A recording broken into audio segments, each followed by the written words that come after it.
പ്രിയപ്പെട്ടവരെ, യേശുക്രിസ്തുവിന്റെ നാമത്തിൽ നിങ്ങളെ ഞാൻ സ്നേഹത്തോടെ വാഴ്ത്തുന്നു. ഈ സ്ഥലം നല്ല ഭംഗിയുണ്ടല്ലേ? ഞാൻ പറഞ്ഞിരുന്നില്ലേ, ഓസ്ട്രേലിയയിലെ അഡലൈഡ് എന്നൊരു പട്ടണത്തിലെ ഒരു കടൽ തീരമാണ് ഇത്.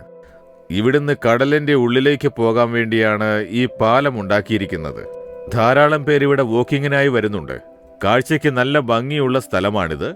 ഈ കടലിലെ തിരമാലകൾ വരുന്നത് കാണുമ്പോൾ മനസ്സിന് വളരെ സന്തോഷം തോന്നുന്നില്ലേ?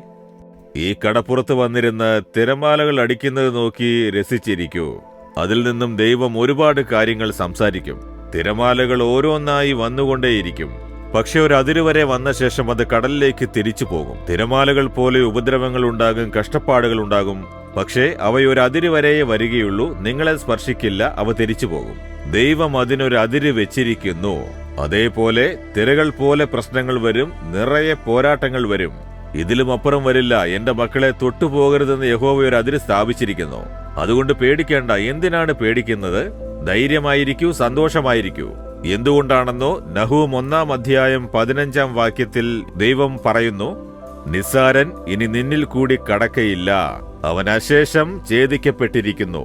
ആരെയാണ് ദൈവം നിസ്സാരൻ എന്ന് പറയുന്നത്?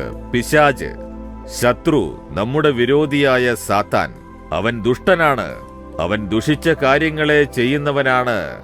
അവനാണ് ഭയമുണ്ടാക്കുന്നത്, രോഗമുണ്ടാക്കുന്നത്, പാപം ചെയ്യിക്കുന്നത്, തടസ്സമുണ്ടാക്കുന്നു, നാശമുണ്ടാക്കുന്നു, കുഴപ്പങ്ങൾ ഉണ്ടാക്കുന്നു. എല്ലാ തിന്മകൾക്കും കാരണം ദുഷ്ടനായ നിസ്സാരനായ പിശാചാണ്. യേശു അവനെ കുരിശിൽ വിജയം വരിച്ചു. അവന്റെ ക്രിയകൾ നശിപ്പിച്ചു, കാലിന്റെ അടിയിലിട്ട് ചവിട്ടി മെതിച്ചു. ഇപ്പോ മന്ത്രവാദത്തിലും ദുഷ്കർമ്മങ്ങളിലും കൂടി അവനെ പ്രേരിപ്പിക്കുന്ന മനുഷ്യർ നമ്മുടെ ഈ ലോകത്തിലുണ്ട്. ഇങ്ങനെ പിശാചിനെ പ്രേരിപ്പിച്ച് ഈ ലോകത്തിൽ ദുഷ്കർമ്മങ്ങൾ ചെയ്തുകൊണ്ടിരിക്കുന്നു. പക്ഷേ നാം വിശ്വാസത്തോടെ പ്രാർത്ഥിക്കുമ്പോൾ അവന്റെ പ്രവൃത്തികൾ മുഴുവനും ബലമില്ലാതായി പോകും. അപ്പോൾ നിങ്ങൾ വിശ്വാസത്തോടെ യേശുവിന്റെ നാമത്തെ ചൊല്ലി യേശുവിന്റെ രക്തം തെളിച്ച് പ്രാർത്ഥിക്കുമ്പോൾ അവന്റെ ക്രിയകൾക്ക് ബലമില്ലാതായി പോകും. അതാണ് വചനം പറയുന്നത്, അവൻ മുഴുവനും സംഹരിക്കപ്പെട്ടു എന്ന്. യേശുക്രിസ്തുവിന്റെ നാമത്തിൽ സംഹരിക്കപ്പെട്ടു എന്ന്. യേശു കുരിശിൽ തൂങ്ങി രക്തം ചിന്തിയപ്പോൾ അവന്റെ ക്രിയ നിർമൂലമാക്കപ്പെട്ടു. വിശ്വാസത്തോടെ സൗഖ്യം പ്രാപിക്കണം. എനിക്ക് വിരോധമായി ചെയ്യപ്പെട്ട പിശാചിന്റെ മന്ത്രവാദ ക്രിയകളൊക്കെ നിർമൂലമായി. ഇനി അവൻ അതിലൂടെ വരാൻ സാധിക്കുകയില്ല. യേശുവേ, അങ്ങേക്ക് സ്തോത്രം. ദുഷിച്ച പിശാചേ, ദുഷിച്ച സാത്താനെ, നീ സംഹരിക്കപ്പെട്ടവൻ. യേശുവിന്റെ കാലിനടിയിൽ മെതിക്കപ്പെട്ടവൻ. എന്റെ കുടുംബത്തിലും എന്റെ ജീവിതത്തിലും നുഴഞ്ഞു കയറാൻ നിനക്ക് അനുവാദമില്ല. നിനക്കെന്റെ ജീവിതത്തിൽ പ്രവേശിക്കാനാവില്ല. എന്റെ വീട്ടിനുള്ളിൽ കയറാനാവില്ല. എന്റെ കാര്യത്തിൽ തലയിടാനാവില്ല. നീ സംഹരിക്കപ്പെട്ടിരിക്കുന്നു.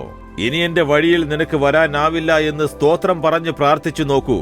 പിശാച് ഓടിപ്പോകും, മാറിപ്പോകും. അത്ഭുതങ്ങൾ കാണും. ദിവസവും അത് ചെയ്യണം. ഞാൻ ദിവസവും അത് ചെയ്യുന്നു. ദുഷ്ടനായ സാത്താനെ, നിസ്സാരനായ സാത്താനെ, ഞാൻ യേശുവിന്റെ സ്വന്തമാണ്. യേശു നിന്നെ ജയിച്ചിരിക്കുന്നു. എനിക്ക് ജയം തന്നിരിക്കുന്നു. എന്റെ വഴിയിൽ വരാൻ നിനക്കാവില്ല, എന്നെ ജയിക്കാനാവില്ലെന്ന് ദിവസവും പ്രാർത്ഥിച്ചുകൊണ്ടേയിരുന്നാൽ ദിനം പ്രതി വിജയമാണ്. ഇന്ന് പറയൂ, എന്തിനാണ് ഭയന്ന് നിൽക്കുന്നത്?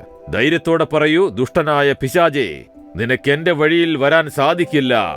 നീ സംഹരിക്കപ്പെട്ട് കഴിഞ്ഞിരിക്കുന്നു. എന്റെ യേശു നിന്നെ കാൽ കീഴിൽ ചവിട്ടി മെതിച്ചിരിക്കുന്നു. ഇനി എന്റെ ജീവിതത്തിലേക്ക് കടക്കരുത്, വഴിയിൽ വരരുത്, എന്റെ കുടുംബത്തിനുള്ളിൽ നുഴയരുത്. യേശുവിന്റെ നാമത്തിൽ നിന്നെ ശാസിക്കുന്നു. യേശുവിന്റെ രക്തത്താൽ ഞാൻ ജയം അവകാശപ്പെടുന്നു.